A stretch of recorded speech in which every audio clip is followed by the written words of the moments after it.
8h42, estamos de volta com Folha no Ar, primeira edição, recebendo hoje o vereador reeleito Igor Pereira. Arnaldo, neste bloco eu volto com você então, por gentileza.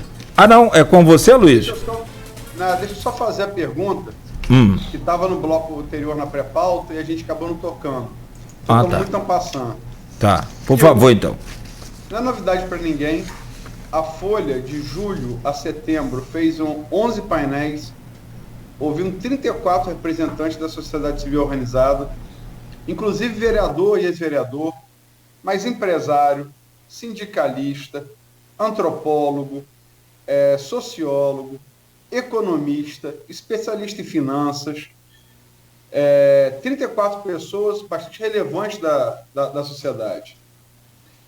Teve, logicamente, pessoas de formação diferente, opiniões políticas diferentes, mas houve consenso. O consenso é o seguinte: a situação, como a gente já falou no bloco anterior, de campus financeiro, é muito difícil. Talvez a situação financeira mais difícil da história do município de Campos, desde a elevação de Campos da cidade. Vamos sintetizar ela grosso modo. Você tem um orçamento projetado, está projetado em 1,7.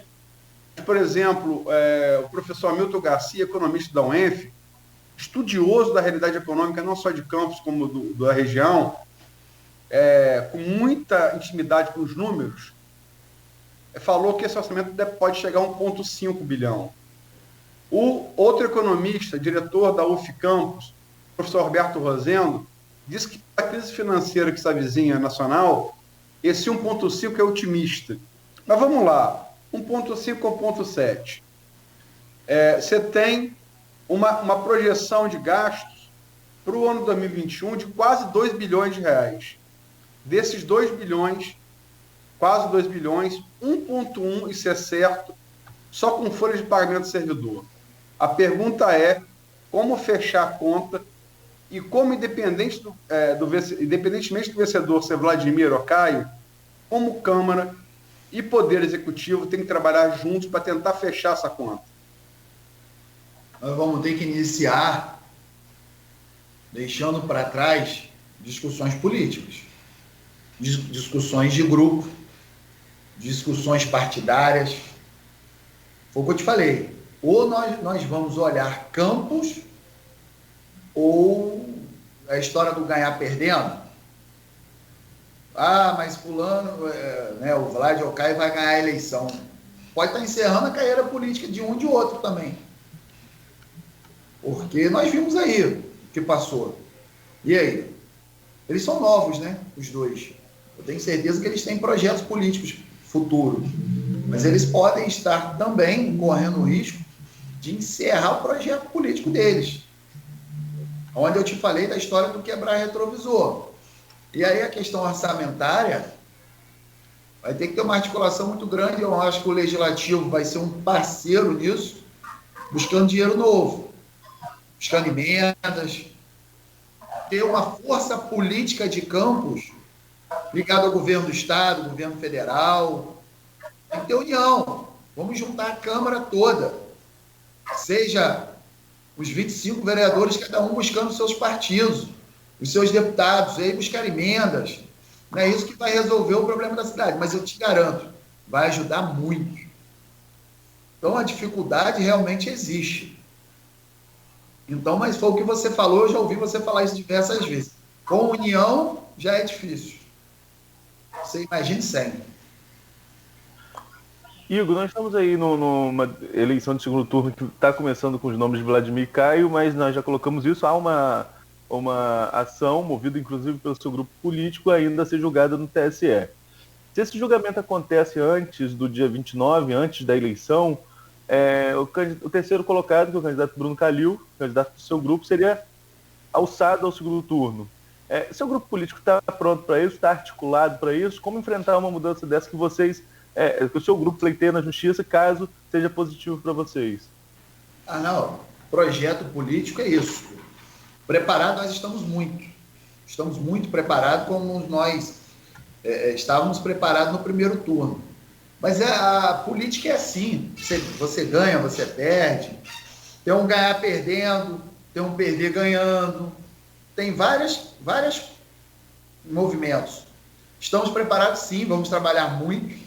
Agora, se vai acontecer ou não, vamos lá, TRE, 6-0, 5-1. Como vai ser no TSE? Qual é o risco de acontecer? Eu acho que sim. Igor, pode ser que não. Igor, sim. Posso fazer um esclarecimento ao ouvinte, telespectador? Sim. O julgamento do mérito foi 5-1. O dos embargos, que é só uma formalidade, foi 6-0. Só para colocar as coisas corretamente. Então, acredito que seja, logicamente, antes do dia 29. Tudo pode acontecer. Vamos aguardar. Não, e tem, inclusive, aí se a gente for entrar nessa questão de conjecturar, tem várias possibilidades. Eu conversei, porque estava essa coisa muito amarrada, muito mal amarrada. Eu conversei na sexta-feira com várias fontes, inclusive do TSE. Não pude nominá-las, né? Sigilo de fonte é uma garantia constitucional, graças a Deus, né? Logicamente que o repórter que utiliza uma informação, não dá a fonte, ele passa a assumir a responsabilidade se aquilo estiver errado, e é correto que assim seja, tanto criminal quanto civilmente. Mas, assim, há várias possibilidades. Porque, vamos lá, uma fonte da Justiça Eleitoral de Campos, que é a logística da eleição, né? Campos tem 4 zonas, correto? E ele me falou, Aloysio, cada urna dessa, se tiver que ser reinseminar, leva 1 dia por zona. 1 dia. Para reinseminar cada urna de cada zona. São 4. Então, estamos falando de 4 dias. Mais 1 dia de logística, de levar a urna da seção da zona para o local de reinseminação e retornar com ela para o local de votação. Estamos falando, então, em 5 dias. Isso é um mínimo, tá? Um mínimo. O que isso quer dizer? Que se essa decisão do TSE sair depois do dia 24, a eleição não é marcada para o dia 29, se for do dia 24 em diante, certamente estamos falando de adiamento da eleição. Então, são muitas as possibilidades, né? Sim, acredito que sim. Eu não vou entrar no mérito, até porque não tenho conhecimento do mérito, mas... Não, eu estou te afirmando que assim... Sim, não, eu estou falando do adiamento. Tá. Falando do adiamento. Não, se sair depois, se sair... Pela lógica, sim. Tem que ser. Pela lógica, teria que ser adiado, até porque não vai ter esse tempo da decisão, né, até a data da eleição. Pode ser que sim, que aconteça. Acredito. Acredito o quê? Que vai acontecer ou que é possível que aconteça? Não, eu estou me baseando nos embargos e na decisão do TRE.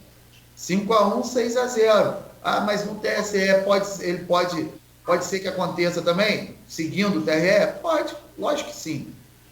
Ah, Igor, mas no seu entendimento, eu não tenho conhecimento, eu não conheço o mérito, assim, aí eu estaria opinando por uma coisa que eu não tenho conhecimento, não sei. Mas a partir do momento que existe o processo que está sendo julgado, pode acontecer, né? Igor, com relação a esse cenário que está colocado, né, que é o cenário que saiu das urnas, entre Caio e Vladimir, você aposta em alguém como favorito hoje para vencer a eleição no dia 29? Arnaldo, cada eleição é uma eleição. Primeiro turno, mas Vlad saiu na frente, tem um percentual, sinaliza. Pode ser. Nós já vimos isso. Em outro momento. Eu acho que cada eleição é uma eleição. Eu não vejo eleição decidida, não. Vale daqui para frente o poder de articulação, quem vai agregar, né? É uma eleição de modelo diferente, mas nós já vimos, principalmente o grupo Garotinho, a eleição ganha. Vai para o segundo turno, com um percentual, saiu na frente e perdeu a eleição. Nós já vimos isso. Ou não? 2004, Pudim campista. 2004, não vou aqui colocar, sabe, Aloysio? Mas só um parênteses, a diferença não era tão grande, mas havia diferença. Não estou entrando no mérito, tudo bem. se foi maior ou se foi menor, mas teve a diferença maior no primeiro turno. E se achavam, naquele momento, que a eleição estava ganha. Não, a eleição estava ganha. Eles, né, pelo que eu me recordo, pelo que eu conversava com as pessoas à época, eles achando que a eleição estava ganha. E aí, deu no que deu. A última eleição mesmo, né, o governo com a máquina do Dr. Chicão, eles estavam muito confortáveis. A eleição está ganha. E deu no que deu. Eles com a máquina, Rafael bateu 151 mil votos. Eu vejo uma eleição muito parecida, assim, não é questão de primeiro ou segundo turno, mas mais uma vez o grupo Garotinho, né, o grupo deles, o que eles achavam? Estamos eleitos. A análise foi tão mal feita, o povo foi tão... que eles perderam no primeiro turno. Então, se em uma eleição, eles com a máquina, com um grupo muito maior, e eles perderam no primeiro turno, eu não vejo essa eleição de Campos hoje decidida, não. Eu acho que vai ser uma briga, não tem definição. Pode acontecer de tudo. Não, a gente tem que lembrar, você está correto, é uma nova eleição. Há um favorito numérico? É só olhar os números, né? Agora, cada eleição é uma eleição. Há que se lembrar, por exemplo, a eleição presidencial, se eu não me engano, Aloysio, de 2008. Aquela de Aécio com Dilma, que o Garotinho apoiou, foi qual, Arnaldo? 2004? Aécio Dilma 14. 2014, desculpa, 2014.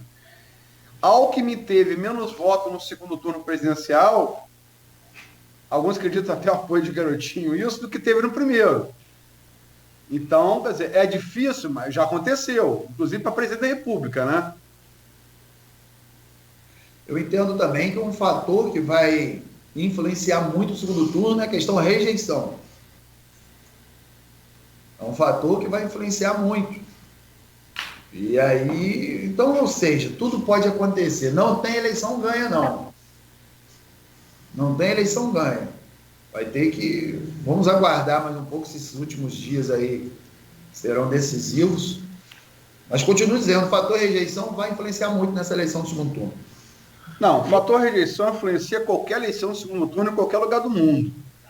Agora, que realmente, assim, eu não estou emitindo juízo de valor, né, e nem manifestando desejo.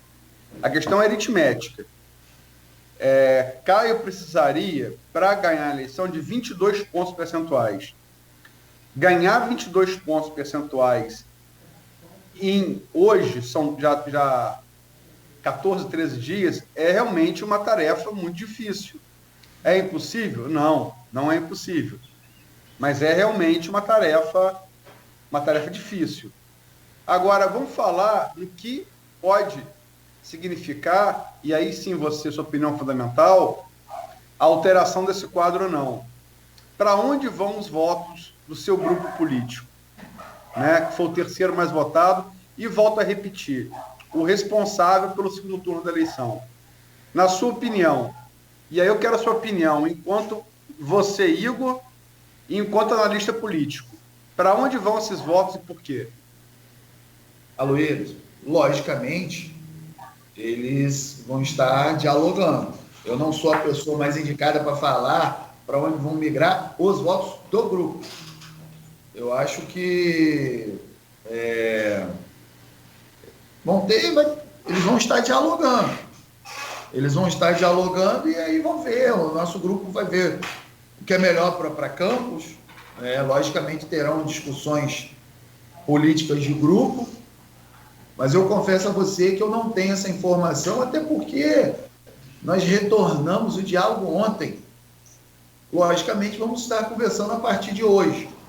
Igor, mas para onde o grupo, para onde eles vão? Eu confesso a você que eu acho que ninguém tem essa informação hoje. Até porque a eleição foi domingo, logicamente nós temos 2 semanas para o segundo turno, né? Vamos botar assim. Confesso também que a partir de hoje já tem que começar a definir. Hoje, amanhã no máximo, já vai começar a definir, mas eu não tenho essa informação. Agora, mas se o grupo político não fica meio refém dessa ação judicial para poder caminhar? Porque, por exemplo, você colocou aqui várias vezes, pessoalmente, né, das emendas que você conseguiu para Campos, e a gente sabe que foi por intermédio do deputado Hugo Leal, que apoia a candidatura do Vladimir aqui. Eu queria saber a sua posição pessoal com relação ao segundo turno e como que fica também o seu grupo político, se não há essa amarra com relação ao processo, já que há uma das consequências do processo é trazer o candidato do grupo ao segundo turno, caso o TSE se entenda. Arnaldo, você me permite fazer só um adendo à sua pergunta? Posso fazer? Sim. Há que lembrar, Igor, só para reforçar esse argumento do Arnaldo, que eu considero o maior jornal do Brasil, o Estadão, o Estado de São Paulo, registrou o segundo turno entre Caio e Bruno Calil por conta do subjúdice de Vladimir. O Estadão, estou falando do Estadão, que para mim é o maior jornal brasileiro. Sim, vamos lá. Arnaldo perguntou a questão referente ao deputado Hugo Leal. Em relação com o deputado Hugo Leal, muito além, tanto é, ele vai assumir, hoje ele é vice-presidente regional do PSD, né, e com a perda, com a morte do senador Harold Oliveira, ele vai estar, pelo menos o que ele conversou comigo, assumindo a presidência regional. Ele esteve na minha casa agora, quinta-feira, aqui em Campos. Nós conversamos muito, mas a minha relação com o deputado, ele é deputado federal, eu sou vereador, né? Nosso grupo apoiou o deputado, alcançando 6 mil votos, onde dos eleitos, o deputado é o segundo mais votado em Campos, dos eleitos, e essa questão não vai influenciar o Hugo comigo, não. Ele respeita a minha posição, e Campos eu sou independente para fazer aquilo que eu penso ou aquilo que eu quero seguir. O deputado me deixa muita vontade. Tanto é a demonstração disso, se eu não tivesse, eu estaria no partido dele, PSD, que é o mesmo partido do deputado Vladimir, estaria no grupo deles. Mas, logicamente, ele, como vice e deputado do partido, ele me fez o pedido, realmente. Eu não vou negar, mas eu falei, deputado, te respeito muito, mas o meu entendimento lá é que eu não faça parte do grupo do deputado Vladimir, eu estou buscando uma outra linha, uma outra questão, tem meus projetos futuros, e ele entendeu e não tem problema algum. Qual foi a outra pergunta? Com relação às amarras que ficam do seu grupo político para definir um apoio ao segundo turno, enquanto ainda tem expectativa desse julgamento no TSE. E aí, reforçando o fato que o Estadão registrou, o Estado de São Paulo registrou o segundo turno entre Caio e Bruno Calil pela condição subjúdice de Vladimir. Não foi qualquer jornal que fez isso, né? Eu também penso assim. Acho que não tem amarra não, Arnaldo. Política é assim, né? Nós perdemos a eleição. Trabalhei muito, o doutor. A política é assim. Política, a gente aprende com os resultados. E eu estou, assim, ainda fazendo a leitura onde foi o erro. Não foi um projeto que consolidou. Isso acontece. Terão outros projetos nossos aí que eu tenho certeza que nós vamos sair com a vitória. Agora, esse amarra, não. A gente senta e conversa política, a gente discute política. E aí, se a gente tiver que fazer acordo com quem quer que seja, nós vamos fazer. Nós vamos fazer, tem que tratar, tem que cumprir. É assim que vai ser feito, não vejo amarra nenhum, não. Até porque, eu não sei como vai ainda ficar isso, mas a gente fazendo acordo com quem quer que seja, tendo essa mudança, muda tudo, né? E aí, nós estamos discutindo, Arnaldo, o cenário de hoje. O que vai acontecer nesse espaço curto de tempo, se tiver qualquer decisão judicial que mude o cenário, aí nós vamos discutir nesse momento a mudança do cenário. A gente não pode discutir como é que vai, nós temos que discutir o cenário de hoje. O cenário de hoje é como está aí. E aí nós estamos discutindo, ou vamos começar a discutir mais a fundo hoje, para saber qual o caminho que nós vamos seguir, entendeu? Lógico, na liderança do deputado Rodrigo Bacelar, ele é presidente do partido, é deputado estadual, conversamos ontem, e aí eu respeito e volto a falar, eu sou grupo. Vamos aguardar aí para ver como é que vai ficar daqui para frente. Cláudio, como é que está de tempo aí? Já esgotado. 9 horas e 2 minutos. Mais uma pergunta? Pode. Vamos até 9h05. Tem mais 3 minutos, então. Bom? Eu vou deixar um espacinho para Igor fazer as considerações finais dele, mas antes disso, Igor, uma pergunta e eu... logicamente, todo repórter faz uma pergunta para um entrevistado esperando que ele seja sincero. Só que isso às vezes não acontece com um político, então é mais difícil ainda. Mas te peço que se você seja o mais sincero possível, pessoalmente. C em história não existe, né? A história é C de 6. E a história é do que é. Mas vendo a força da candidatura de Calil, que não foi suficiente para ameaçar o segundo lugar de Caio, em momento nenhum, mas foi suficiente para gerar segundo turno, a gente sabe que lá naquela indefinição anterior do nome do grupo para disputar a prefeitura, você chegou a ser cogitado. E você, até por ser vereador de mandato, né, é mais conhecido do que Bruno Calil. Logicamente que agora com a campanha já consumada de prefeito, Bruno Calil é conhecido, mas eu falo antes da campanha.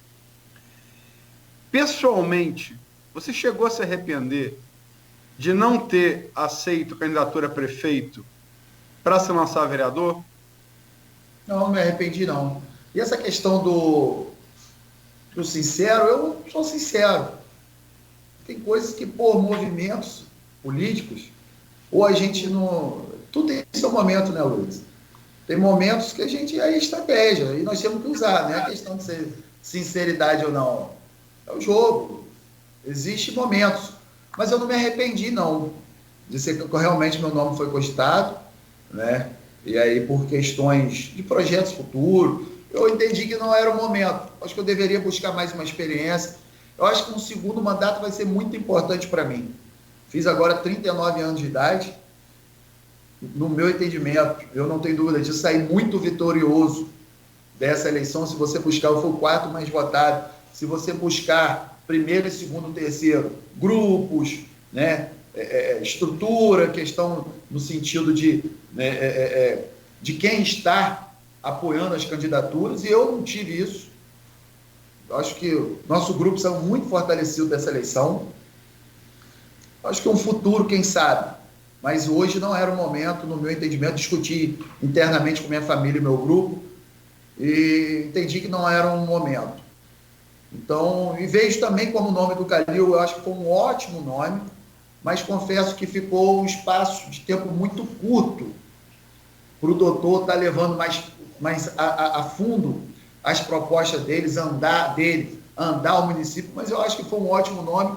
Eu acho que o doutor Bruno Calil correspondeu muito bem, correspondeu à altura, o desafio, e se colocou também. Está no cenário político de Campos agora, daqui para frente.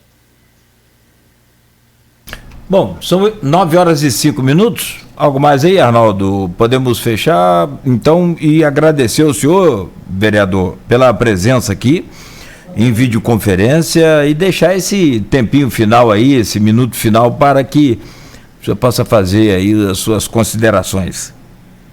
Bom, eu quero agradecer o Grupo Folha da Manhã, a você, Cláudio, ao Luiz, ao Arnaldo, agradecer a todos vocês. Procurei ser aqui, está somando, né, trazendo essas informações.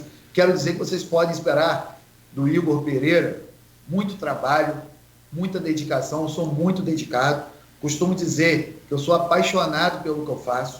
O povo de Campos pode esperar do Igor e ter certeza que eu vou contribuir muito para o nosso município, até mesmo trazendo mais recursos para cá, como semana que vem já tem a reunião no Rio. Estou buscando novas parcerias, ouvindo as pessoas, ouvindo as instituições, ouvindo. Eu costumo dizer que eu conheço a dificuldade do campista, eu conheço a dificuldade e eu sei quando uma pessoa da Baixada vai no São José e não busca atendimento. Eu sei o que tem que ser feito agora, com modéstia à parte. Eu fui chefe do Detran 2 vezes, eu fui presidente da Campos Luz, já passei pela EMUD, já fui chefe de gabinete na Câmara, sou bacharel em Direito, já fui, estou vindo candidato, fui vitorioso pela reeleição. Eu acho que eu tenho certeza que eu vou ser um bom vereador e vou poder ajudar muito o município, principalmente buscando nessa relação legislativo e executivo, buscando essa harmonia. que eu acho que vai ser importante, que tem pessoas que, de repente, buscam o contrário. E nós vamos fazer, não, nós vamos fazer um movimento da harmonia, do somando força para o campus. Então, primeiro mandato nós trabalhamos muito, tenho certeza que no segundo nós vamos poder contribuir ainda mais para o nosso município. Então, quero agradecer a vocês pelo espaço. Tá bom, eu agradecer a você, parabenizar mais uma vez pela reeleição. Você foi um dos poucos vereadores que conseguiu se reeleger. Essa coisa aí da mesa diretora, da presidência, vamos acompanhar isso muito de perto, assim como a eleição da definição do grupo de vocês em relação ao apoio e a definição da eleição no segundo turno. E concordamos uma coisa aqui, não é dessa entrevista, é da anterior, é que quem quer que vença a eleição do segundo turno a prefeito, acho que você disse isso, eu disse aqui também, e qualquer pessoa de bom senso vai dizer a mesma coisa. Com união é muito difícil, sem união é impossível. É isso, obrigado pela presença. Arnaldo. Eu que agradeço e quero me colocar à disposição para sempre que for convidado, estarei aqui presente, tá bom? Muito obrigado. Agradecer ao Ivo, agradecer também a todos os nossos ouvintes, pessoal interagindo com a gente na rede social. E a Luiz, só lembrando aqui que a gente falou sobre a eleição, daquela eleição do segundo turno lá, foi Lula e Alckmin, não Dilma. A gente registrou, colocado, foi 2006. Foi a reeleição de Lula, 2006. Lula, então estava certo. Isso. Foi a eleição de 2006. Quando você perguntou Dilma e Alckmin, eu falei 14. Não, era foi 6, Lula e vai lá, eu, como tem que ser na boa composição, você estava meio certo e eu estava meio certo. Exato. Esperemos que Câmara, o novo prefeito, chegue no mesmo entendimento. Exato. Juntando as metades, dá um. Muito bom. 9h09 e eu agradeço a todos vocês, mais uma vez aí ao Igor, ao Marcelo, a equipe toda, muito obrigado. Amanhã, Aloysio, convidado do programa, Bruno Viana, filho do saudoso Gil Viana, estará conosco aqui ao vivo também. Sim, Bruninho Viana, há que se destacar que muito se fala, sempre a eleição executiva majoritária chama mais atenção, né? Mas se ninguém discute que a revelação da eleição majoritária foi Natália, a professora Natália, que também vai estar aqui na semana que vem, não há discussão também que a grande revelação da eleição legislativa desse ano foi Bruno Viana, e ele vai estar aqui superando, inclusive, Nildo Cardoso, que todo mundo tinha como, no partido ali dele, o franco favorito para ser mais votado. E Bruno Viana, logicamente, com a lembrança aí da morte do pai, que a gente lamenta, da morte recente aí por Covid-19, o saudoso deputado Gil Viana, ele foi a grande revelação da eleição legislativa desse ano. E amanhã vamos estar aqui falando com ele. Perfeito. 3.085 votos. Uma quantidade extraordinária. Nildo Cardoso teve 1.934, não, comparando, mas sobre a questão partidária que você falou, a diferença é realmente muito grande. Bom, Arnaldo, obrigado mais uma vez, bom dia também. Até amanhã. Bom dia a todos. Até amanhã. 9 horas Obrigado. Valeu, excelência. 9h10, Folha no Ar, primeira edição, de volta amanhã no oferecimento dos laboratórios Plínio Bacelar e Clínica Proteus.